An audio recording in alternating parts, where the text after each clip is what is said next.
البلاغ السلام عليكم ورحمة الله وبركاته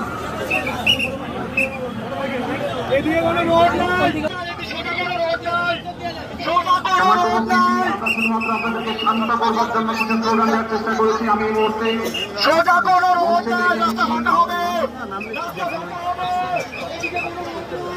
বাংলাদেশ জাতীয়তাবাদী দলের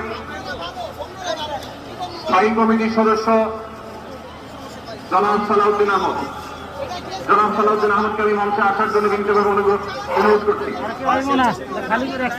এবার আমি অনুরোধ করছি মঞ্চে আসার জন্য দৈনিক আমাদের সম্পাদক জনাব মাহমুদুর রহমানকে। এবার আমি অনুরোধ করছি মঞ্চে আসার জন্য বাংলাদেশ জামাত ইসলামীর সেক্রেটারি জেনারেল অধ্যাপক মিয়া গোলাম পরোয়ার।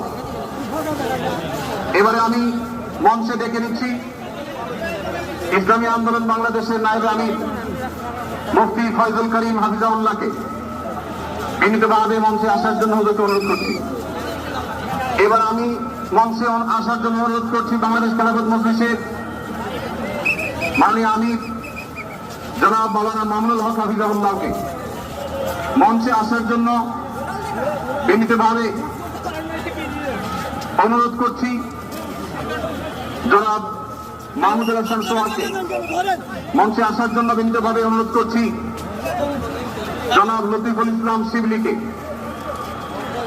মঞ্চে আসার জন্য বিনীতভাবে অনুরোধ করছি। প্রফেসর মুক্তার আহমদকে মঞ্চে আসার জন্য অনুরোধ করছি। হযরত মাওলানা মুফতি সাখাওয়াত হোসেনকে